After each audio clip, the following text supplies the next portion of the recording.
Angie from Canterbury Trails Farm.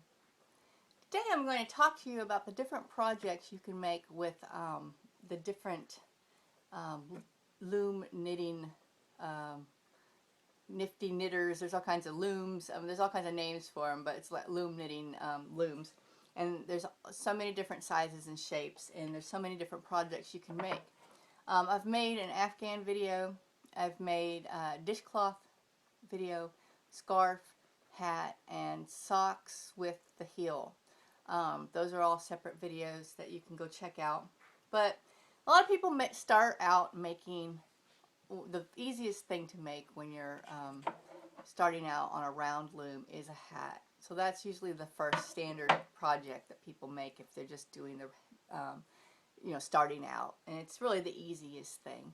And then there's socks with the heel. The easiest ones are the tube socks, of course. You don't have to make a heel, it's just one long tube. And you would make that on a sock loom. And they have oval ones and everything. Mine's an adjustable one, does different sizes. And this would be for the hat. So these looms are versatile. They can do other things besides just hats and socks. And that's what I wanted to talk to you about today. First of all, you can loom knit with things other than just plain yarn. Obviously with socks, you can buy sock yarn. I like to buy, there's several sellers on eBay that go to resale shops and buy used sweaters, and they deconstruct the sweater and they sell the yarn. Usually I buy just the cottons. I can get a lot of different blends and colors that I can't buy in the yarn store by buying recycled yarn. It knits up so well in everything, socks especially. This does awesome. It gives you a real tight weave in your loom. So I really like using this for socks. Or and then you get the standard sock yarn. A lot of sock yarn, some of them have a little bit of stretch in them, some of them don't. But also, you can do a lot of projects with other types of yarns, quote unquote. And one thing that is really cool for making projects that you want to be stiffer, like this pencil holder. You can see it holds its shape, it stands up. I have several of them here. Is t-shirt yarn. And you can buy the t-shirt yarn just like this. When it first came out, you couldn't pick out the colors or anything. It was completely fashion remnant, so whatever was left over on the machines after they were cutting for projects, t-shirts and stuff. So it was sort of like a grab bag. You got whatever you got. Now they're making it so you can actually, I think it took off and was so popular, you can actually pick colors and stuff now. And or you can do what I do. Obviously I buy some if they're on sale, but I won't pay anything more than about $5 for any kind of yarn, really. So if you go to most of the time thrift stores will have maybe like at the end of the season, we'll have like a stuff a bag sale, and it's like, I don't know, it's different for everyone, but sometimes it's $5 a bag, sometimes it's $10 a bag, but it's whatever you can put in that bag. Go to either the plus size department or the men's department, and you want to look. You can find brand new t-shirts, never worn. Buy the largest size you can buy because you're going to get the most for your money that way. And then you're just going to cut your t-shirt in a continuous, you start at the bottom. I always cut off the bottom hem, and I sort of cut it like across right under the armpits. And then just cut around in a continuous loop. And you've got your own t-shirt yarn. So sometimes it will have words or stuff, but that isn't a problem for me. If it would be a problem for you, you can always cut that part out of it when you're making it. So that is a very inexpensive way to get t-shirt yarn. And I made these on this small loom. It's also like a newborn size hat loom. And these are really cute for all kinds of things. You can make bigger ones, and I'll try to put pictures. I was trying to scrounge up all my projects that I've made, but they've gone different places. Kids have them in their rooms and stuff. So you can use a hat loom and make a bigger size out of this one, or there's this medium size one too. And then you can add handles, you can just do a braid and sew 2 handles on here. You can make it like a Easter basket handle. You can do a faux handle that just like sits down like this. Um, so you can do them in all sizes, and I like these are cute for like if I'm giving sending a teacher gift, and you can just put like a little candle and some stickers or something in there for like a small sort of everyday kind of gift.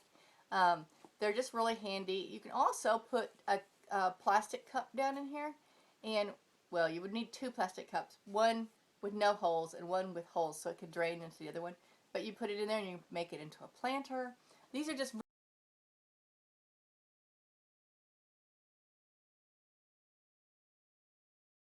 really versatile because they're stiff, and they can stand on your desk and hold pencils. This one is a printed t-shirt material. I think these were a pair of leggings that I did, and this is just obviously the pink, and then I had a blue one. You can do the stripes, you can do solid. I always like to do a stripe, it's just sort of fun. But those are a fun project to do. Also, sari ribbon, and now sari ribbon also is really hit the scene, and Darn Good Yarn sells a lot of sari ribbon, but when you buy it, and this is a purchased skein, it's a little unravelly on the edges, and it's not real even. It has knots, and I have found that the sari ribbon is cut almost so thin that it likes to break. So when I'm using purchased sari ribbon, I usually also put some other sort of yarn in with it, and it does really well if you're trying to make something that is more durable. If you can get a lightweight t-shirt fabric, and the sari ribbon does really well because the sari ribbon is delicate. Again, I didn't like the prices that I was paying. It was like $11, $12 a skein for this sari ribbon. So I was like, how can I do this myself? So I love eBay. I've always loved eBay. I've been doing eBay since 1998. And it was back when it was first starting. And so I went and checked out all the saris. Well, I found out the saris are pretty expensive. So I was like, well, what else can I do? So then I started really digging on eBay, and you can buy, just like you can buy lots of damaged vintage linens, you can buy lots of damaged saris. Sometimes these are used, and I mean they're clean. They're clean and everything. They usually come direct from India. Sometimes they're used. Sometimes they're just irregular. New saris that have been made, and the pattern was off or the stitching was off. Whatever. I don't care because I'm going to cut it up. So you get lots of, I think I was getting like 6 to 10, depending on the price. I don't like to pay, I'm a big, like about $30 and under kind of person. And then I try to get every cent I can, out of it. And so, I was getting lots of saris, and I have certain colors at my house. There's maroon and gold, like my master bedroom, and most of my rooms are maroons. And then we have the pink kitchen, of course. But so I was looking for saris that this one was just particularly pretty because it had all the the maroons. But you want to make sure if you're buying saris, you don't want that heavy metallic because those are really hard to work with and the little fibers break and stuff. This one is just a very light silk embroidery, and it's not along the whole thing. If I kept unwinding, let me see if I can just get to it. The other part of the sari, here we go, has like flowers on it. So this was like more at the border at the bottom, which is another fun thing about sari ribbons because it's sort of like embroidering with variegated embroidery thread because it's going to change its pattern. But I love doing that, and I got so excited about it for a while there that I have like 2 whole baskets of sari ribbon that I made. So I'm pretty stocked up on sari ribbon for a while. Let me show you what you can make with it. So this is a tote bag, and this is made out of all sari ribbon, and so this one was made on this great big vintage loom that I got. I mean, it's really big. So here's like if you buy a set, here's your standard big one that will come with your set, and this one is even larger. This one was an antique one, and it was a birthday gift. And it took a little bit of work. All the pegs, one peg was missing, so I had to like substitute a plastic one. And then I had to do a lot of gluing and stuff. But this one is really big, and will make sweaters and that kind of thing. And this tote bag. Now, so what you do is you're making just a great big hat. That's all I've done is made a great big hat. But I wanted the edge to be like this rolled edge. And then inside, I just sewed a liner. And you sew it like inside out because you don't want the seams to show in your liner. And then I just hand sewed it into my tote bag. The handles, handles can get pricey in the store. So what I like to do is go to, again, the bag sales at thrift stores or garage sales. A lot of times you find all kinds of purses for like 50 cents. People just want to get rid of stuff at a certain point. And I will buy, because these are about anywhere $5 to $20 depending on what they're made out of, just the handles at fabric stores. So I'll go pick up a whole purse and I'll just cut the handles off of it, and I've got handles for 50 cents. So these are nice metal ones. I like these. And I just made 2 loops and I sewed it in there and sewed it over. It's all done by hand, and I've got a really cute, cool little tote bag.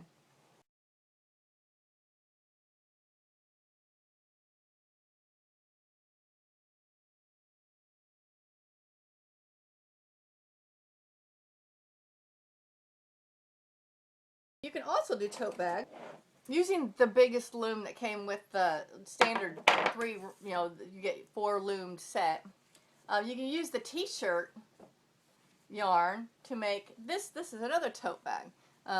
So I like to also use this for out in the garden and stuff. I have another one, but this one is it doesn't have a liner. You could put a liner in it if you wanted, but it's a little sturdier. You can actually flatten the bottom and it will stand by itself. But that was just standard big one in the standard set with the t-shirt yarn. I just braided a handle and sewed it on there.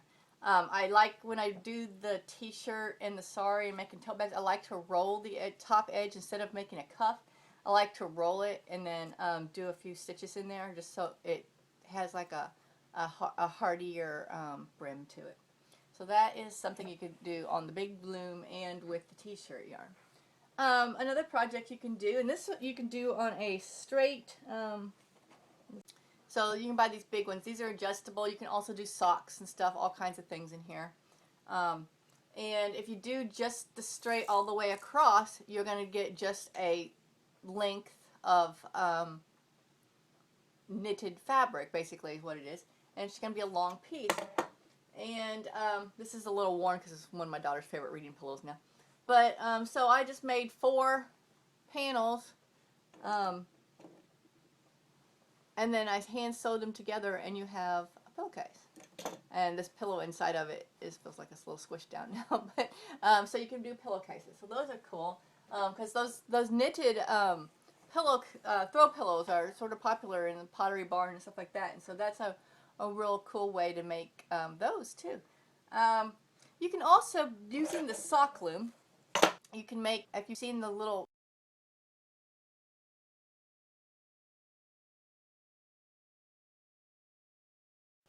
it looks like a tube sock, but they're like knitted snowmen. They're really cute, and I think I have some pictures of those. I sold some on eBay a few years ago. And they're just basically, you just use the sock loom, or you could also use the smallest loom, and you just make a tube, like a long tube sock, and you're just gonna tie off the top. And then you used yarn to tie, you sort of squish it and make a neck and tie it and whatever, if you want middle segments or whatever. And then the rest of it you have to sew on buttons for eyes and, little nose, felt nose or whatever. Same way, you can make bunnies that way. You can make almost any kind of animal, using felt and stuff to replace parts that you can't loom knit. Also, you can use different sizes of the round ones. If you've seen all those fabric pumpkins that you're seeing out in the stores, you can make knitted pumpkins, and those are really cute. You just make, you make a hat again, and you tie it up, you stuff it, and then you add you could either make a little fabric, if you sew a little stuffed stem, or just a piece of felt. And a lot of it, if you wanted the segments, that's just sewing the matching yarn at the bottom and then wrapping it around and sewing it tightly so it indents the sides where you want the segment. So those are really cute to make too. Hats you can make, you don't have to make just standard hats. I made and sold several little hats that look like pumpkins. Those were really cute.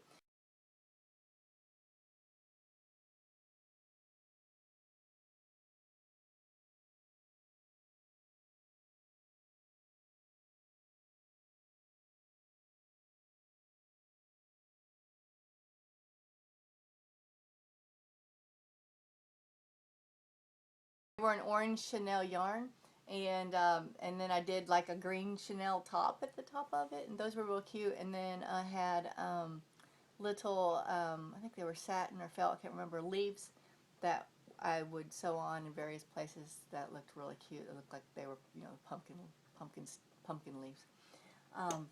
So those are just a few projects that you can make in addition to the standard scarf and hat and socks that you will see a lot of videos on.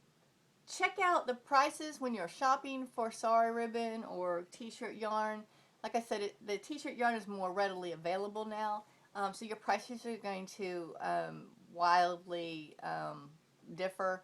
And again, I haven't found any one brand that seems any better than the other, and I don't really have a preference between. I mean, it's a little bit rougher cut when I do my own, but the projects, t-shirt yarn, the way it loom knits up, you really can't see those rough edges. They tend to knit in there, and they don't show any imperfections. The sari, like I said, with the sari ribbon, the reason why I prefer my own is because it's thicker and I can cut it wider and it's hardier. You really, since it has no stretch to saris, when I'm working on it, you really have to allow, you know how like when you pull it over with your hook, you pull it over the peg. You really have to allow some extra give, you know, like you have to make your loop bigger on purpose and put it around very loosely so you can pull it over, because there is no give in the sari ribbon at all. So that can get frustrating because it can break, and at that point, if something breaks, I usually go in and I just hand sew it instead of trying to tie a knot or something. I just hand, because you're dealing with, since it's sari fabric, you're sort of dealing with fabric, and it just works up better, I think, if you sew it instead of going and trying to knot it. But the t-shirt ribbon is just the opposite. It has a lot of give, and you want to make sure that you're wrapping that just like you would a regular yarn. I will say that if you're working with t-shirt yarn, you don't want to be working on one of these smaller, closer together pin or peg looms. You want to stick with these bigger ones that have more space between them, because this is so thick. It's really impossible to get them. It's just a nightmare. I've tried everything, just experimenting, and it just didn't work. So stick with those wider ones. Those are just some of the projects you can do loom knitting that aren't your standard, everyday things that you see a lot. And the tote bags are really fun. And I'll try to stick some of the photographs of projects I've done in the past. For the future, I have scheduled a headband, ear warmer, like for you see people wear in the wintertime. I'm going to do a tutorial on that, and also some leg warmers. So here's another project I like to do. So I don't like to waste things. So when you get down to the yarn, you only have, I don't know, just a few pieces left. Sometimes when I'm making socks or hats, and I just have this piece left. So I just knot it and I make a big ball of all these odds and end pieces.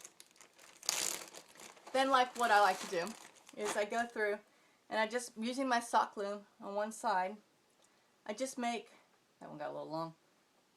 You can really see how they're the odds and ends of all the different yarns. This one was really just almost all brown with the top. You can see they're just literally the random odds and ends of, here's a good one, of the different yarns that I had left over. And now what I'll do with these, here's a good one, it's all mixed, all a bunch of different ones.